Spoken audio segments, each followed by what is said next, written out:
everybody, and welcome to Bradley Allen Love's HR Breakfast Club for June. My name is Gabrielle Sullivan. I'm Director of the Employment and Investigations team here at Bradley Allen Love. And we're delighted to hold this monthly HR Breakfast Club forum for those of us in HR trying to navigate the rather turbulent times in our field. Today we've got something very exciting.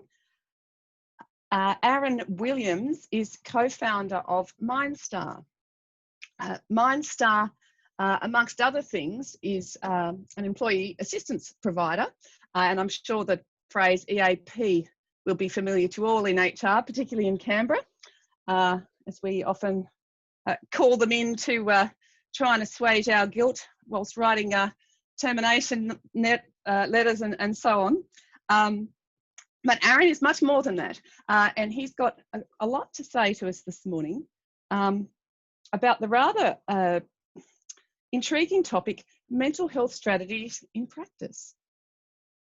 I'm really pleased to be here this morning. I'm very keen to listen to what Aaron's got to say, not least, as I said, because he's an EAP provider, but also, of course, because mental health is really, well, a dark art, I think is the word that comes to my mind as a lawyer in HR, and perhaps the word vortex also comes to mind. But plainly, COVID or not, in Western countries, as we moved, HR and WHS really moves beyond the physical. It moves much more towards considering the total well-being of our staff. These kind of issues really need to be grappled with. So, so that's why we're here to hear what Aaron's got to say today. Just before I bring Aaron on, just in terms of housekeeping, let me let you know the delightful Rachel Archer, who's our business development manager. She was here this morning. We had a few tech issues at the start, so I'm sorry that she's not introducing, and you'll have to put up with me fumbling through. But what we'll do is Aaron's going to join us. Aaron's on the line. He's going to join us in a moment. He's got a very exciting presentation to take us through. If you have any questions, while we're doing this webinar style, you're confined to the Q&A box, I'm afraid. Those of us who've been with HR Breakfast Club through the years will be more familiar with this forum as a face-to-face forum. We much prefer that where possible. So we like to talk to you. We like talking to people face-to-face. That's obviously not possible at the moment. So you're going to have to use Q&A for now. You can hang around after the session and I will be online for a bit. If you've got some law-related questions arising from the topic. And I'll talk about some housekeeping issues in terms of presentation copies and whatnot at the end of the presentation. If you've got any tech issues or whatnot, if you send a little note through the chat box, we'll have our people do what we can to try and help you out. This session, of course, is recorded, so if it gets really difficult, you can always, we'll tape it, we'll fix whatever we need to fix, and you can listen at a later date. So, without further ado, sorry, I might have a bit more further ado. We've still got a few people to join. So I was just reminding listeners that HR Breakfast Club is meant to be a face-to-face forum for those of us in the lonely world of HR. We provide the forum really for us to talk, chat in the house rules about the issues that are bothering us, and have the benefit of access to employment lawyers from Bradley Allen Love's Employment Investigations team to troubleshoot through some of the legal side of things. Today we're talking about mental health strategies in practice, which is obviously hugely relevant now that COVID seems to be on the run in Australia at least, and workforces are returning from their bedrooms back to the office. I hope to join them very soon, because it's I'm looking forward to the mental health break of being away from teenagers. So I think it's time to get on now. So without further ado, I'm going to bring to the webinar Aaron from Mindstar. Aaron, thank you so much for making the time to be with us this morning. Let's hear from you. Thank you so much. Great to be here, and I'll jump right into it.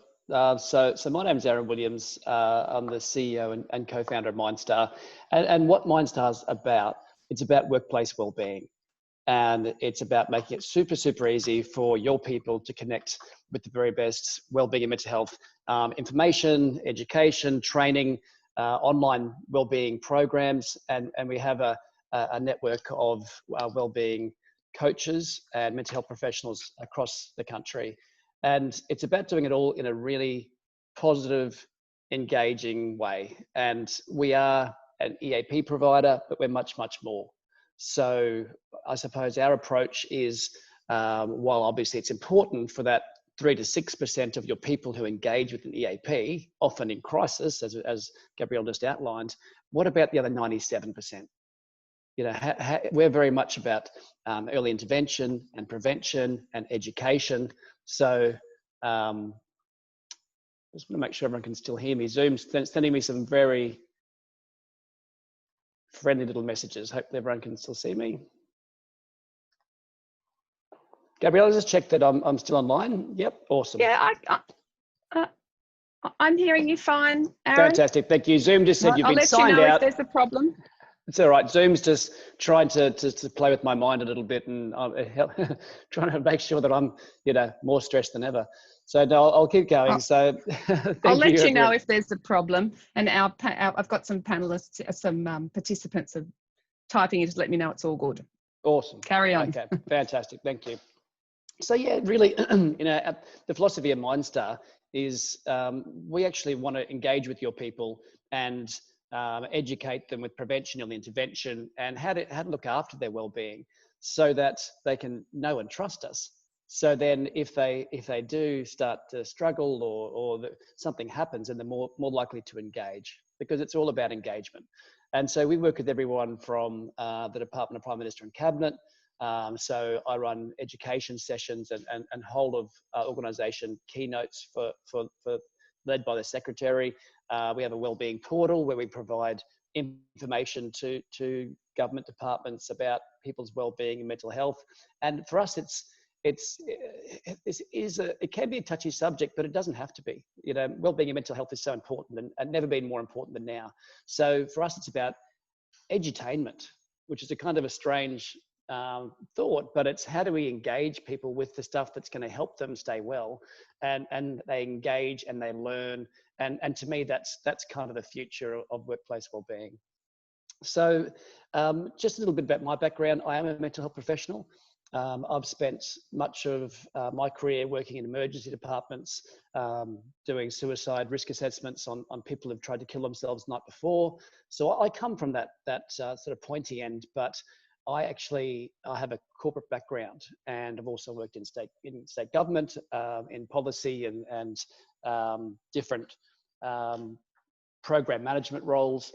And my co-founder, who's also my wife for Mindstar, has a HR background, and so she is ex-Virgin Australia, and we saw the need for something quite different in the mental health space, in the wellbeing space, in the workplace, because as I came from the emergency department area, where you wish you'd seen people who present 6 months, a year beforehand, and what Kate was seeing in the HR area was that lack of engagement, and surely we can do something so much better, and hopefully we're an organization that cares.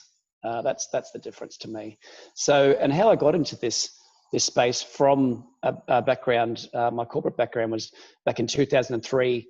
I had my own experience with, I had a young mate die suddenly from meningococcal I was living in London, and he was 21 years of age. He just debuted for the English rugby union team. I drove him and my younger brother, to the airport. They went away for the weekend to get some sunshine, and he got meningococcal and died within 2 hours.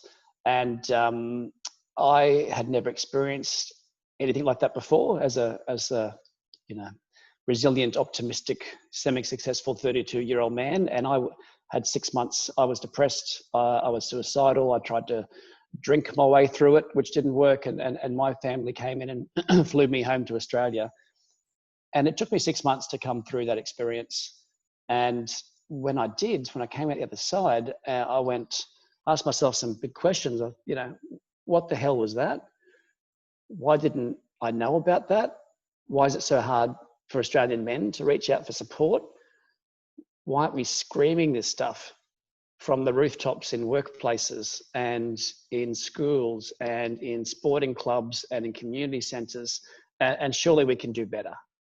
And so my mission, and I'd imagine as HR professionals, everyone on this call, I think our mission needs to be, we need to stop pulling the bodies out of the water, and we need to get way, way upstream and get to the top of the cliff and engage with and inspire and educate people well before they're ready to jump off. And that's, to me, what it's all about. How do we engage with, because right now we're all struggling. And if someone tells you they're not struggling in some way, they're lying, because it's a really tough time. So what I might do is just very quickly share my screen with you. So hopefully you can see that. And what I want to talk about is, over the next 25 minutes or so, is just really plant some seeds and just start to talk through, three parts: that COVID-19, the challenges and opportunities, some practical tools and self-care, and then have some time at the end where I can hang around and happy to answer any questions, feedback, thoughts, comments. I love it when people go, I completely disagree with you. That's always fun. So you're lying. So I think it's a chance. I want to make sure there's a chance at the end to have some conversation, which I think is probably the most important part of this. So with COVID-19, and I've been fortunate, I'm quite blessed to work with amazing organisations, like I said, like PM&C, Woolworths Group, AIA Insurance, right through to ballet companies, elite sport, construction companies, small business, local government. So we work across so many industries, and the organisations I'm working with, what I've been talking to them about through this, and been doing a whole range of educational webinars, and also do executive wellbeing coaching for the executive teams. There's 4 stages, and the first, I think, as we all know, was this came on much faster than anyone expected. And I work with the national health insurers, and I think everyone's kind of was taken by surprise, including government, how quickly how quickly we had to lock down. And so there was all that initial shock and denial. We had to get all the practical and infrastructure pieces in place. How are we going to work from home? What do you mean the kids aren't going to go to school? All sports stopping. It was a bit of shock and awe about it. And so we got through that first stage and made sure we all bought our 64 rolls of toilet paper. And then since then, we've been really riding the wave. And if this is kind of a roller coaster. It's a bit like that. And as we flatten the curve, if you like, there's been so much uncertainty. And there's a saying in the mental health world, if you want to give someone an anxiety disorder or a whole bunch of stress, give them uncertainty. And how much uncertainty do we have at the moment in every area of our life? Every area. So as we ride this roller coaster of this second stage, and we're not sure how long it's going to go for, are we going to have a second wave? That it seems to change by the day, by the week, both personally and organizationally. There's all these different changes that we need to support ourselves and support the people around us as we go through this uncertainty. And who's struggling the most, I find, is many of my executive coaching clients who are very, very successful people, and manage between thousands or tens of thousands of people, have direct reports. They're all control freaks. So this is probably the first time in their life they've felt completely out of control, and they are really struggling. So I think it's important to acknowledge that we're all struggling in some way through this time. knowing that, and knowing that this is a unique, unprecedented experience, I think it's just as important that we need to keep our eye on the recovery stage, on the third stage, because we know from past crises, including SARS, epidemic, bushfires, all these different kinds of challenges that we have had, recessions. While this is different and unique, this will pass. We will come out the other side of this. We're not quite sure what it's going to look like, but it's important while we're in it to make sure that for ourselves and for our teams and our organizations, we're still focusing on that recovery. It's part of the narrative, and that gives people hope and helps people cope in the moment, because sometimes it feels like it's going to be like this forever. So we need to make sure that during this second stage, riding the wave, we need to make sure that we're not knackered by the end of it, and that when we do come into that recovery, as individuals and teams and leaders, we need to actually be able to be re-energized and reunite and bring people back together so we can actually hit the ground running once we get to that next stage. And I think just as importantly, and this is kind of a new concept in some ways, it's the fourth stage that I find kind of exciting, is that in the new post-COVID world, it is a new world of workplace wellbeing. We have an opportunity, and I don't even say an obligation, to actually give that to our people, because I've never seen people so reflective. I've never seen people so focused on what's now important to them, which is, a simpler life potentially, maybe not working so many hours, spending time with their children. It's amazing how reflective people are and taking a step back to look at their life. And I think organizations are doing the same. So the question and I suppose the bigger conversation there's not time to have now, but I'm happy to chat after in the Q&A part, is as an individual and as an organization, what do you want to keep from this experience? And it's everything from, people talking to me about more flexible working conditions, some work from home, some, that sort of freedom, using technology, more family time, a whole bunch of different things about what it's a good conversation to have with our people as we come through this. What do you want to keep? And just as importantly, what do you not want to go back to? But pre-COVID, have a look at your life. How was it going for you? How many hours were you working? How stressed were you? Did you have, a good structure around your work/life balance, if that even exists anymore? So just some ideas, and I just want to, I'm not going to dwell on this. I think you know this better than anyone, but I think the important wellbeing support for the next 6 months, and I think this is an education piece as much as a support piece.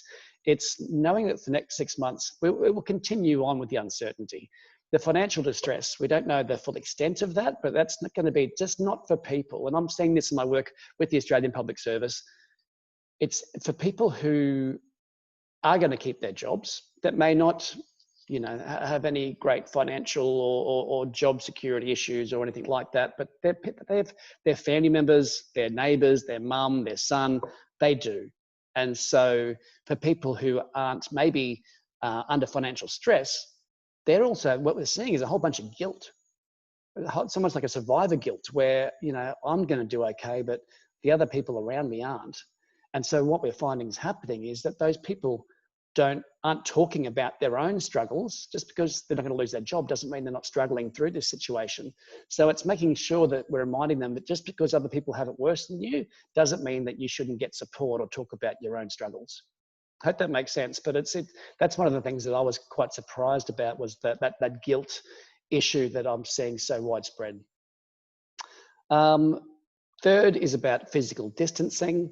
We should never have called it social isolation as a country, as a planet. It's not about social isolation. It's about physical distancing, where we don't want to spread the virus.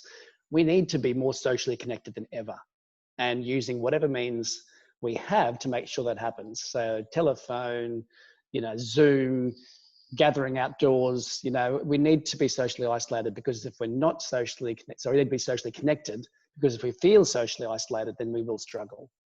And as I said earlier, just really remembering that every one of us is experiencing COVID-19 differently. So for parents, we've been overwhelmed. homeschooling, trying to run a business, trying to do your job, time poor, no kids sport, kids can't have play dates, all that sort of stuff. A lot of younger people or people who aren't partnered, might be feeling isolated, can't go to the gym, can't go to the bar, can't go out. Then you've got the older employees who are wondering, how's this going to affect my super? Or maybe it's a life and death thing for them about at a certain age, if I catch it, it's mortality stuff. So we're all experiencing this very differently. And I think that's important. And this is where I do a lot of training with the leadership groups. It's helping the leaders understand that you can't always judge what you see in your team members outside. You can't judge their inside, because we all cope with the uncertainty, anxiety around this in very different ways. And that's around conversations, which I won't go into in this presentation, but the key traits of leadership, which are authenticity, which are vulnerability, leaders actually showing some vulnerability and setting up a psychologically safe culture. And then it's empathy, having empathy for people as we go through something that none of us expected to experience.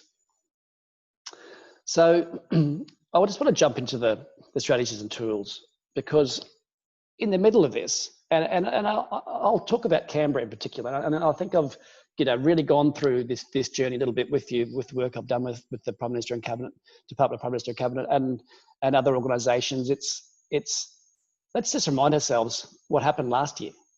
So we came through a drought. We then rolled into a bushfire. Whole range of bushfires that was huge. I live in regional Queensland. We were hugely affected by it, as were you. Hailstorms. My car was written off by hail. Canberra was smashed by hailstorms. We came into 2020 going, oh, thank God that's over. We got into January going, we're all knackered. We've hardly had we all need a holiday. We've just gone through Christmas. Oh, well, 2020, new start. Let's all take a deep breath, and this is going to be a fantastic year. And then we get smacked with a pandemic. So throw in the middle of that a whole bunch of restructuring and financial constraints and other side of a banking royal commission, and we have had something of a perfect storm. So I think we need to look at it and just talk to our people and go, it's an abnormal situation. So in some ways, your normal reaction is feeling slightly more anxious maybe, and slightly more exhausted and up and down. So it's important that we talk to our people about what's the easiest way to look after your own well-being, because you don't want the hardest. And so I'm just going to touch on 3 simple steps to well-being: work-life integration, learning to stress less, and bringing back the joy, which sounds simple, and it is. So let's talk about work-life integration. Remember work-life balance? We lost work-life balance the minute that the mobile phone was invented.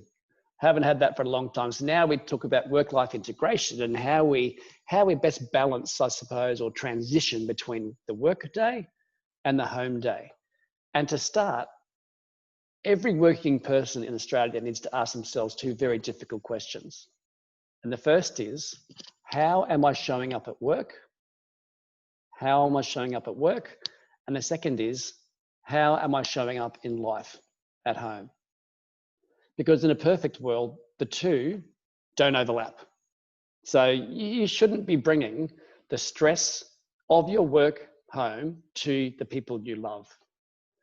And you shouldn't be at home with the people that you love, whether you're sitting down to dinner or in the middle of talking to your children or your friends or whoever it is, and you're actually mentally in the office or half on your email and half engaging with your friends and family. How am I showing up at work, and how am I showing up in life at home? And this has never been more important than in a remote, work from home world, where your work and your home may be the same room. Or you might, you finish your day by turning off your laptop and you walk from the spare bedroom into the kitchen. So it's never been more important to actually make sure we have that mental transition between the 2. How do we do that? Easiest way, the most important way, is to have buffer time. We've lost a lot of the buffer in our day. We used to drive to work and home, public transport. We used to go out for coffee through the day. Maybe we'd have a lunch break. All these buffer times that are so important for us mentally. and for our own mental energy, our productivity, balance, all of those things. So what we need to do is make sure we're introducing buffer time into our day. And the higher you go in the organization, the more important this becomes, I would say. So buffer time, I'll give you an example of how that works. My wife, who I told you we work together, she's my co-founder. So Kate, we sometimes have very stressful days. We run a wellbeing mental health organization, and we've seen a spike across the country on different issues at every level. So we'll have a stressful day. So say her day finishes at 5:30, 6 o'clock, whatever it is. She'll turn off her laptop in the spare bedroom, and she will then go, before she comes and engages with the family, she will go and plug her headphones in, and she will listen to a podcast. 10 minutes, 15 minutes. I don't even know what she listens to. It's inspirational stuff, but she loves it. And she then comes and joins the family. Hey, everyone. She's had that break between, I've seen her walk out stressed and walk back in just totally present and refreshed. Similarly, I do executive coaching with a CEO who obviously has a full-on role and is in the middle of all kinds of restructuring and pressure, and has to kind of put the brave corporate face on even through his own uncertainty. So he has a process that we've helped him put in place. So when he finishes the day, he'll close down the laptop or walk back in the door. Everyone's like, hey, Dad. He's like, hey, everyone, give me 2 seconds. Give me 2 minutes. He will then go into the bedroom, take off his work clothes, go in and have a shower, symbolically wash the day away, then go back into the bedroom, put on his dad clothes, and then come out and go, hey, everyone, hugs all around. So he's created that buffer time between work and home. And the same, you should do it in the morning, a buffer time between home and work. And I don't care whether you listen to podcasts, have a shower, walk the dog, go for a run, listen to Aka till your ears bleed. I don't care what it is. It's just having something that gives you that mental shift, that transition between work and home. And as I said, there's never been a more important time, because we're seeing so many people burn out because we're all on back-to-back Zoom calls from 8 till 6. And the whole day is just jammed in with this, staring at a screen. So we need to make sure that our people are looking after themselves by this buffer time idea. The second thing I want to talk about is a wellbeing check-in, which we put together. And we all have 6 buckets: work, physical, psychological, emotional, spiritual, and relationships. It's essentially important that while those buckets will never all be full, it just doesn't work like that. What's super important is that none of them run low or empty, because if one of those buckets run empty, then it just drags everything else down. So they've all just got to be aware of where each of those buckets, which are all basically 6 well-being domains in someone's life, where are you tracking on that? And that during COVID-19 probably changes day to day, week to week. One week, oh, I'm great. I'm just so energized. Next week, I feel so flat and empty and I'm over this. So it's important that we're regularly checking in on ourselves in a structured way. So I'll give you an example of how this works and how one bucket being low can drag everything else down. So for example, say you love your work, love your job, never been happier. You go to the gym 15 times a week, or you have a home gym, and you're a Greek Adonis. You're psychologically and emotionally balanced. You sit on a rock for an hour every morning and meditate for spiritual, enlightenment. But you work long hours. You're always on your phone, and you feel like you never see your partner or your children, and you beat yourself up about the poor relationships that you have because you work too hard. It's going to drag everything else down. So it's just important that we get that balance right between our buckets. And what we need to know are 2 things. You need to be aware and help your team know what is the bucket that most often runs low for them and what they need to do to fill that back up. And for me personally, going through COVID-19, what the bucket that gets low for me is relationships, because I can't get to see my mates, through this. A lot of things I do, we haven't been able to do for the last 3 months, or I've got a 15-week-old nephew across the border who I've never seen. So I can't see my brother or my family who live in Northern New Wales. So there's a whole range of things I need to know. That's my relationships bucket. What can I do to fill it up? I need to do Zoom calls on a Saturday afternoon and have a beer with my friends while we're all in different parts of Australia. So some of those things, some very simple things that to refill your buckets. And so I'm happy to share, just reach out, and we're happy to share this 6 buckets wellbeing check-in that we provide to organizations, which gives your teams and your leaders, a fortnightly, I recommend fortnightly now, check-in just to see how they're traveling. They can print it out and it's a digital tool. You can email around and physically go in and go, okay, literally draw a line on each bucket, and it kind of lets you know where you're sitting. Excuse me. The second thing which I want to talk about is learning to stress less.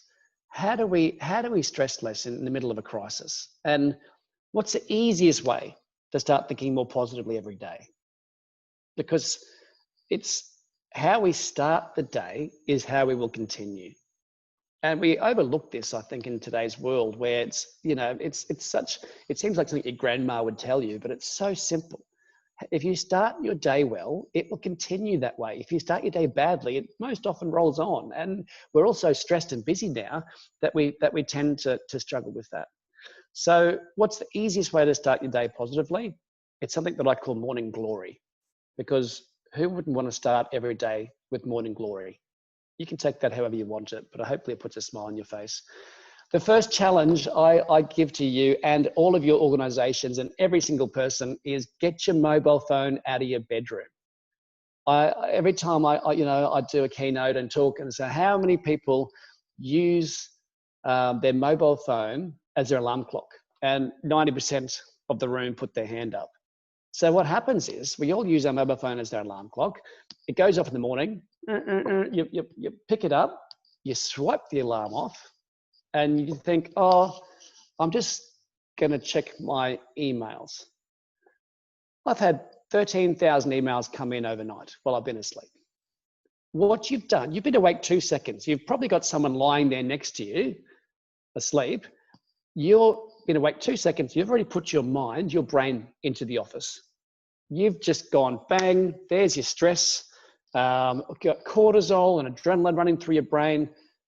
Why would you put that in your head in the first 5 seconds of your morning? Why would you start your day with cortisol, which is poison, and stress? Or people go, oh, might not be emails. I'll just check my news feed. How many innocent civilians have been crucified in some part of the world? How many people died last night in Brazil from COVID? What's on fire in the US? Why would you put all that? Why would you put the gloom and doom of the media into your brain when you first open your eyes and start your day, wherever you live? Because that's what they want. That's the fear. That's the fear and getting you all worked up. I'm not saying don't stay updated, absolutely, but just don't do it the first 5 minutes of your morning. Start your day the way you want to continue. And so what I do, and I'll put my hand on my heart and promise you that I do this every single morning that I wake up, every single morning, 7 days a week, 365 days a year. And this changed my life. And, I don't care if you do this or not, but this is something that has changed my life and works for me and took me out of a very, very dark time in my life. And this isn't my stuff. This is from the Dalai Lama. So and he knows a bit about this stuff. He says, what the Dalai Lama says is what you should do every morning, as soon as you open your eyes, tell yourself 3 things. The first is, I am lucky to have woken up. I am alive. I am lucky to have woken up. I am alive. Because you are. Because one day you won't wake up. And I see this, every day. My 92-year-old grandmother, who wakes up in the morning and opens her eyes and goes, oh, sweet, another day on the planet. Because the closer we get to our death, the more happy we get to being alive. But don't wait till then. Do it now. Remind yourself every morning, I am lucky to have woken up. I'm alive.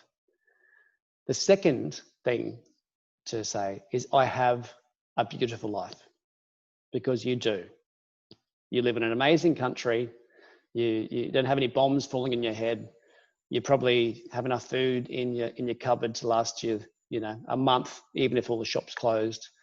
You have a beautiful life. And if you don't think you have a beautiful life, then you need to do something about it. It's a problem because you have a beautiful life. And the third thing is, I am not going to waste this day, because you are driving the bus of your life. Often it feels like we're not in control. We are in complete control of our life. We make the choices. And so you need to remind yourself and say, I am going to live today. It's another day. It's a full day. I'm not going to waste this day. Because if you don't do that, if you actually don't have this gratitude in the morning, then the days start to roll into themselves. You're on the hamster wheel and you're on an autopilot. You wake up, boom, oh God, I've got to get the kids ready and I've got so much to do, meetings on it. And it becomes just this Groundhog Day, and that's when time flies. And it always cracks me up. I hear people say things like, can you believe it's November already? And I say, of course I bloody can. We had January, February, March, April, May. If you don't break it up, it does. It just becomes a steady kind of you're on autopilot. You only get one life. It's important that you're awake for it. So give yourself a wake up in the morning.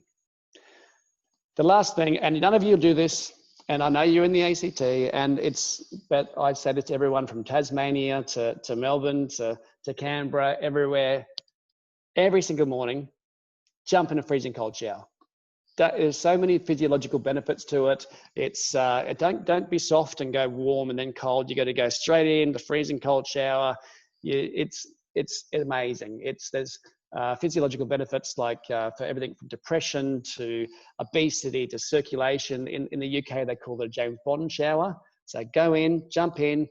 My children think I'm insane. There's dad screaming in the shower again. So they, jump in, you set your mind, you hop in, you freezing cold water, you scream, your testicles all shrink up, then you turn it off and you jump out and all of a sudden you're starting your day. You are ready to start the day, your mind's fresh, it's like, bring it on, and off you go for work. No one will do it, but I get emails still, people going, I'm still doing it, I'm in it and I love it, and there's no other way to feel alive in the morning. So, which is great. You can set your mind and go and do all that. But what about when you then meet the real world and all of a sudden you've set your mind, you're all good, and then all of a sudden you start your working day and the stress starts. You get that email or things happen. And there's a tool that I want to show you now. See if we can get this to play. So it's actually, start again. So what this is a tool, a breathing exercise called the 3-2-5. And this was developed for athletes like sprinters and swimmers.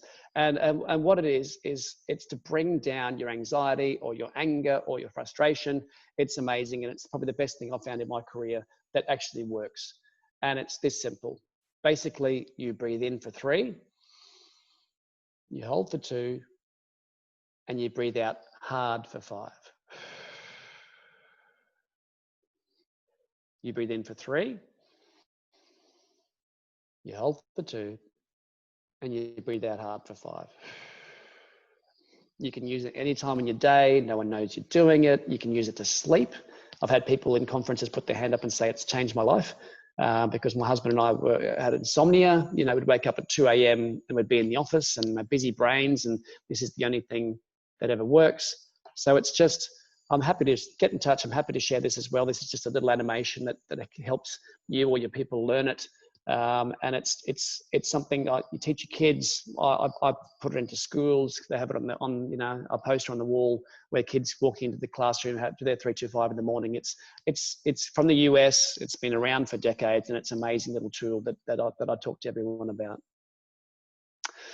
So I just want to finish off with an idea that probably sounds silly, but I think has never been more important, and it's about joy. And I've been talking to Joy about joy to Joy. I don't know Joy. I've been talking about joy for a while now, and people think I'm a bit strange. But then last year, the Harvard Business Review, of all people, of all organizations, came out with this amazing story about making joy a priority at work. And what they said, which I think we all know deep down, is that we've lost joy in our workplaces in a lot of cases, and a lot of us have lost joy in our life. And it's a problem because joy, what does joy bring? Joy brings creativity. Joy brings innovation. Joy brings resilience. Joy brings engagement and productivity. So talk about bringing a team together around joy. If people are having joy in the workplace, imagine that, and this, as we go through a crisis and we come back together in some way, in a physical sense, then I think we need to make sure that joy is front and center in the middle of a pandemic. And so how do we do that? There's a book from the 1970s. It's only about that thick. It's amazing if you want to grab it. It's called Don't Sweat the Small Stuff, and it's all small stuff. And it is.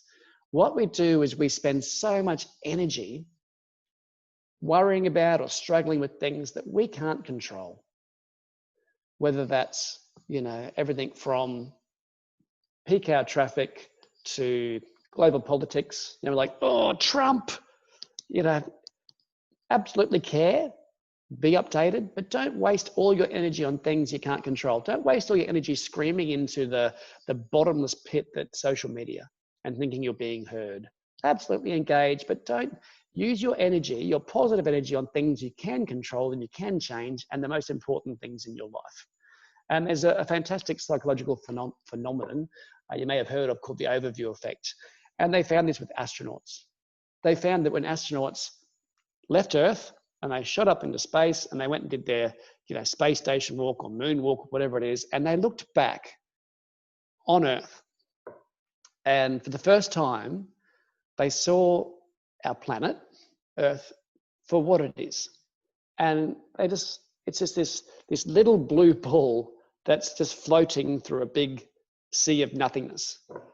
And they found that when these astronauts went back to Earth, back to their normal lives, most of the things that used to get them really cranky or annoyed, or different things that really got under their skin, like maybe the neighbor's dog barking, or their mother-in-law, or just different things that global politics, religion, whatever it is that they found that used to get them really wound up, they found didn't have as much effect.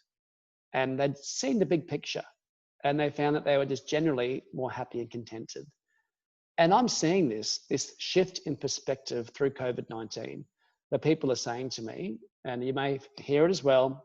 I'm just really focusing on the important things to me, which is people's core values, which is often my family, people loving their job or being so grateful for their job, and the country we live in. Because if you compare us to New York or Brazil or the UK, we've had it pretty lucky. So what I'd like to finish with is just asking every one of you a question. And the question is, what brought you joy as a 7-year-old? I love asking this question to audiences because it's something so simple. And for example, I was a super nerd. So for me as a 7-year-old, I used to love putting my whites on for cricket, or body surfing a wave, or fireworks. So what people talk about is, as a 7-year-old, really simple things that bring them real joy: riding my bike, Barbie dolls, climbing a tree, like running through a field. Really simple things, laughing with my friends. And what happens in life is that all the shit gets piled on top of us as we become more successful or more professional or just overwhelmed with, responsibility. And we actually lose a lot of that simple joy that it's so easy to get back. And so what I'll say to you is, it sounds ridiculous, but schedule joy into your life. Put it in your phone, book it in the calendar, tell your partner, I need a little bit of joy. I'm going to get some joy. And so you can go home to your partner and say, look, go home and say, Aaron, for clinical reasons, told me that I should go on a girls' weekend in 2 weeks' time, and just do something that brings you happiness, because it's probably my favorite saying. Life can be hard. Laughing is how we come to terms with all the ups and downs and cruelties and uncertainties that we face. Because at a time like this, it's never been more important to laugh, to look after each other, and I think to come together and experience joy in spite of all the chaos and uncertainty that we're surrounded by. So thank you so much for the time. I probably talked way too long. I could talk about this stuff for days, and sometimes do.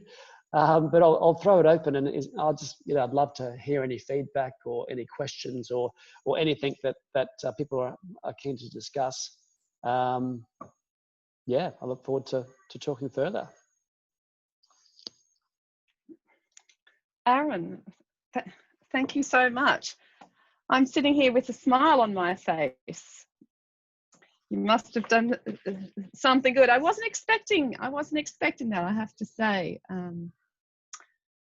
It's so nice to change focus, isn't it, sometimes, and really, as you say, try and bring these issues way upstream. I really liked that comment you made at the start about HR really does tend to focus on, unfortunately, as you say, pulling the bodies out of the water. And wouldn't it be good if we can really get to that level?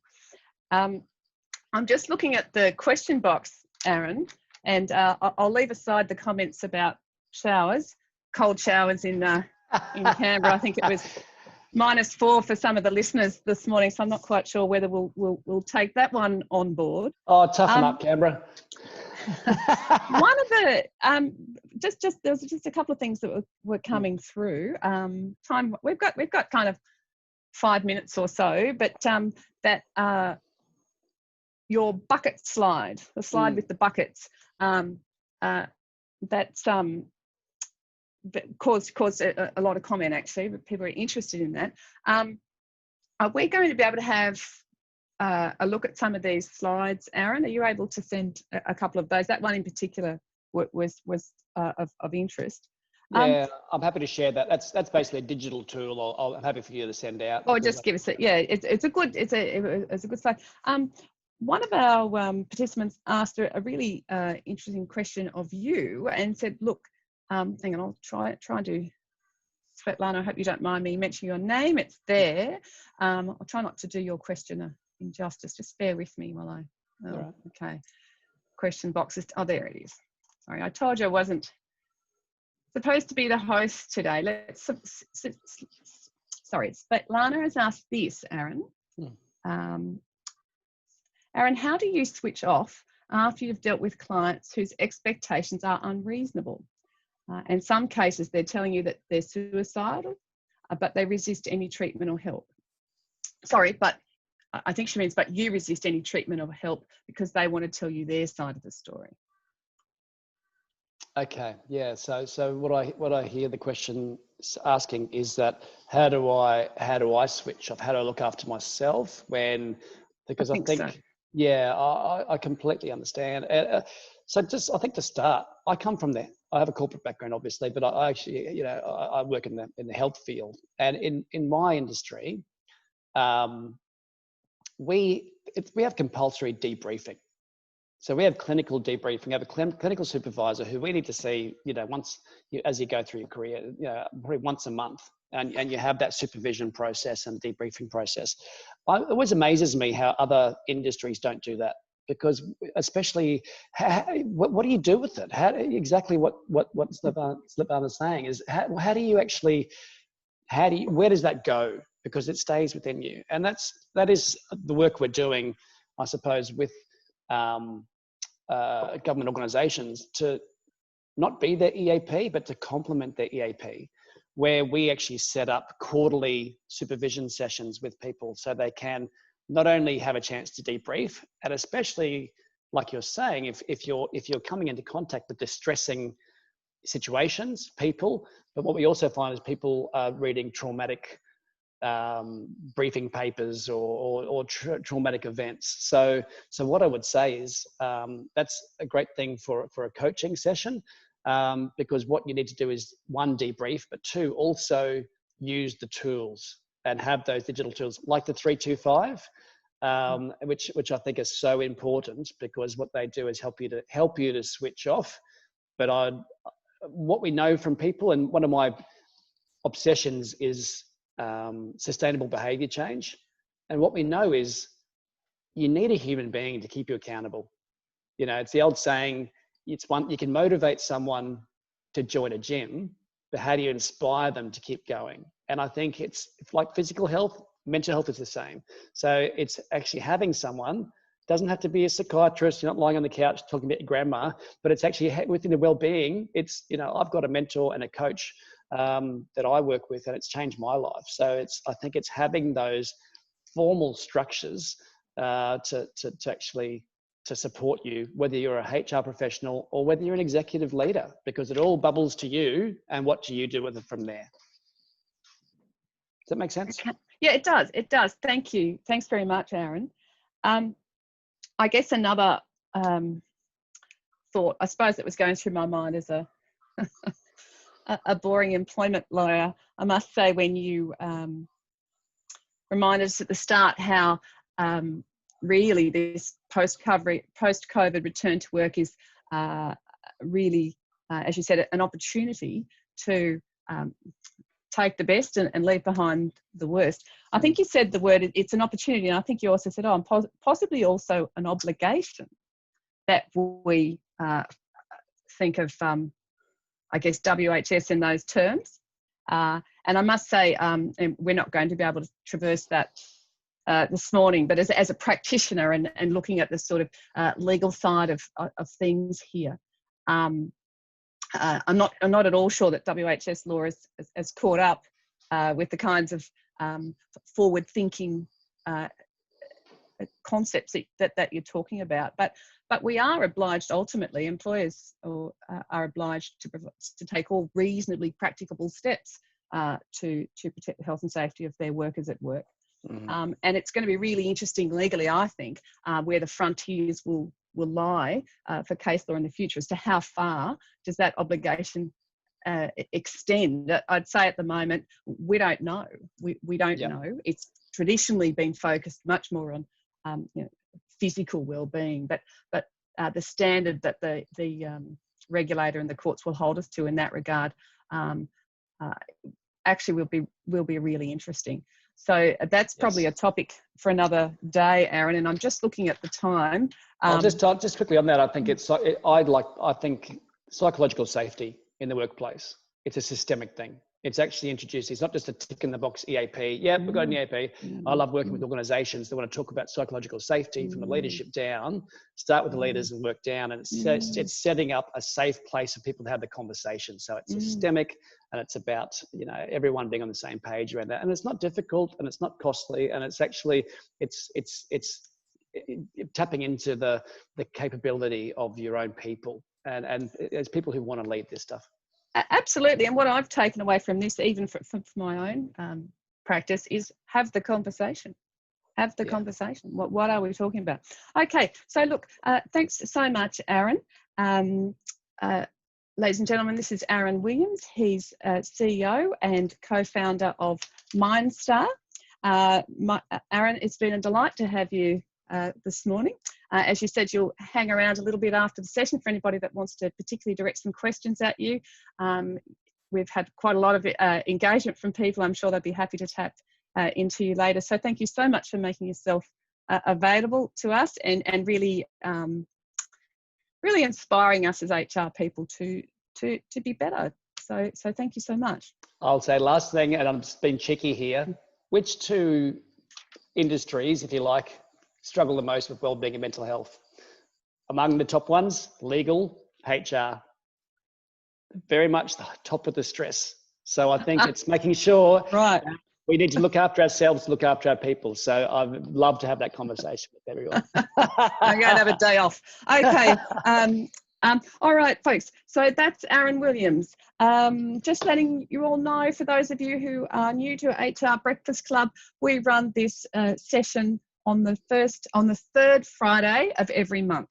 It was, as I said at the start, originally intended to be a face-to-face forum. And if you're in or about Canberra, you are very welcome to join us in our boardroom for some decent coffee and a bit of breakfast and a bit of a chat.